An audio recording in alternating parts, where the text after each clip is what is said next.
G'day camper. Today we're talking about the Ryder 270 awning with a weird feature I've never seen in an awning or anywhere for that matter. This thing's like 500 bucks and I think I like it more than my $2,000 awning at home. Of course it's not all perfect, but we'll get into that.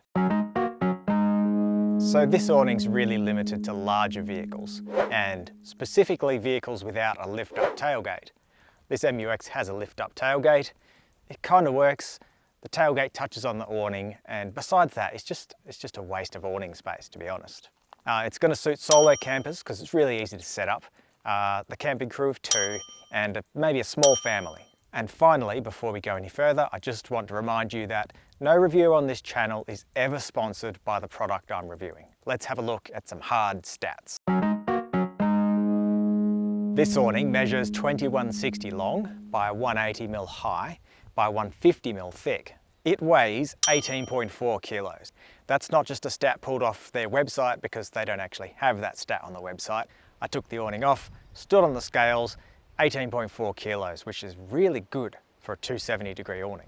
All the framing is aluminium and the hinge has to be heavier duty, so that's powder-coated steel. The canopy is a 320 GSM ripstop material and it's got this unusual black coating underneath. You can get it for $899 from Super Cheap Auto. That's the only place you can get it. And yeah, at the start I did say under $500, so why $899? Every time I've checked, they're $449 club price. Having spent 10 years of my life working for and with Super Cheap Auto, I happen to know that you can sign up for a club membership for free on the spot, so you'd be pretty crazy not to. And finally, warranty. You get 1 year. Okay, I think it's time to unpack the awning and walk you through how it all works. The bag, look, it's a bag, it's black, it's got a logo, it's got a zipper. Seriously, there's actually something I do like about this bag. It's got storm flaps at either end. Just, I think if you're driving in rain, it's going to stop the rain from driving into the zipper and filling the bag with moisture. The zipper is nice and chunky. I don't think you're going to have any trouble with that. There's a proper strap with a hook that's supposed to go on here, but I've misplaced it at home somewhere, so I keep having to run an old ratchet strap through here. 2 nice wide Velcro straps. Now, like the other awning I reviewed, the Easy Awn Bat, I call this semi-freestanding. It's fine in a light breeze with no legs, but anything more than that, you want to pop the legs down and secure it properly. Ryder actually state in the instructions that you should always put all the legs down and peg it. And they actually even say if it's going to rain, just take the whole awning down. Now, that sounds a bit extreme in my opinion, but I suppose they have to cover their asses, don't they? Now the awning comes with all the mounting hardware, big right angle brackets to mount to your roof rack. They're 5mm steel, powder coated, pretty tough. Comes with pretty substantial pegs actually, they're pretty good. And of course the guy ropes. I always toss the guy ropes out and use tie gear tie down ropes instead. They're just neater and easier. I don't know if you can see from the trees, but we've got a gentle breeze around today and there's a little bit of movement there, but it's going pretty good. Now, having said that, although it's nice and stable in a light breeze, just for peace of mind, I always drop at least one leg. It stops a lot of that rocking. Now, something I don't love is that to drop a leg, you have to undo 2 pieces of Velcro.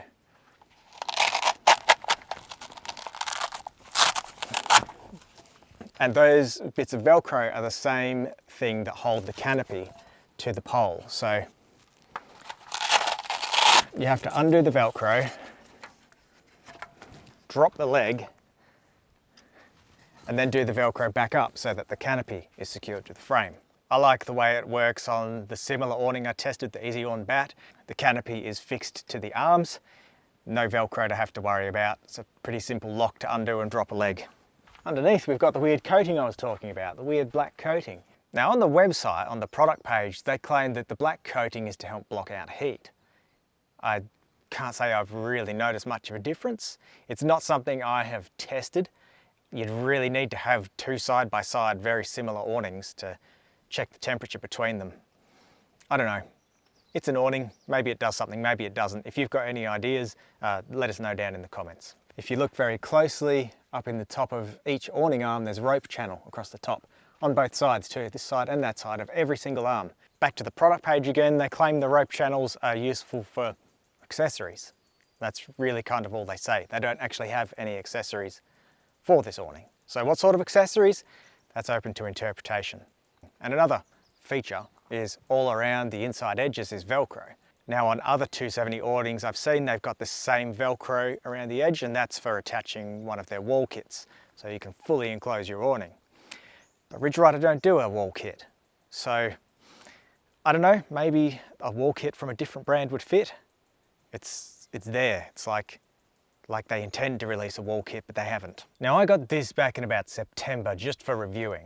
It's been on my GU Patrol and then onto my mate Mark's 79 series cruiser, and then back onto my GU Patrol and now onto the MUX. So it's been around a bit and it's copped, yeah, enough use. Now it's been used mostly for shade on roadside lunch stops when we're doing a road trip, down at the beach, having days on the beach doing barbecues. I did put my swag under, slept under it one night. That was with Mark's cruiser. Now for the rain test, because we get so little rain up in the Perth area through the summer months, I thought I was going to have to just put the sprinkler on it and just check where the water pooled and if it leaked. But luckily, when I was out here one day, I got some freak rain and it poured enough for me to give it a good test. I have used it in some pretty hectic wind a couple of times, and that did a little bit of damage. I'll cover that shortly. And the awning did actually fall apart on me one time. So might be time to talk. Okay, issues and breakages. I tried it in heavy wind down on the beach when I was doing the tables comparison with Harry. In the exact same conditions, I've broken an awning before. Wind was coming at me, so towards that side of the vehicle. Pulled the awning out, and as soon as you start opening it, the wind comes under and starts to lift. Now, I kept at it for a bit longer than I probably should have, and it wasn't the awning that broke. The wind under that awning was enough force to twist it back and put a slight bend on the 5mm steel mounting bracket. Maybe just don't go full frontal into the wind and expect it to handle it. The second issue is back in November, I was down in Fitzgerald River National Park. Corrugations there are matched only by the corrugations going out to Ningaloo Station. The corrugations rattled the fasteners loose in the hinge of the awning. So the next time I opened it was when I was filming with Harry at the beach. I unzipped it and the arms of the awning just sort of fell down.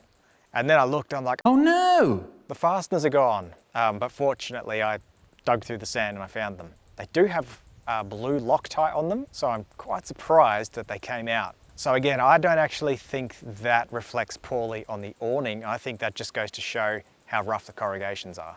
So with everything I've just told you in mind, it's time to talk pros and cons. Number one is that weight, 18.4 kilos. That is seriously good for a 270-degree awning. The Easy On Bat, that was about 22. Some of those proper freestanding ones with the gusseted aluminium brackets and arms on them, that's you're talking 30 to 35 kilos. Pro number two is this thing's waterproof. It's really nicely done. All of the seams are taped underneath. I have come to realize now that every 270-degree awning pulls water. There's nothing you can do about it. So it pulls water in the usual spots right along the edge. They have included some additional loops. So between each arm, there's a loop, and that you can use to tie down, and that's going to give you a bit more of a valley to run that off. Also near the hinge, there's an open area where that much area for raindrops to come through. The design of the awning means that water's never going to run to the hinge spot and down the hole. It's always going to run away. So you're not really going to get wet through that hole too much. Pro number three is that thing's quite slim. Not the slimmest 270 awning I've tested, but as far as they go, yeah, very good. And pro number four is that it freestands really nicely. And this is where I like it more than my $2,000 Easy On Bat. The Bat has a bit more sag to it, especially on the last arm around the back. This just seems a little bit more rigid. And now the cons. I've managed an even split here, 4 pros, 4 cons. Con number one is when you're packing it up, the arms sag. Now, it's pretty typical for these lighter, not 100% freestanding awnings. So when you pack them up, because they're not gusseted and there's just that one hinge point, it all sags down. It was the same on the Easy On Bat, but on the Bat, it had this bracket at the front. So when you pack up the arms, you rest them up on this bracket. This could really use that bracket because when you pack up all the arms, they sag down too far to pack it up.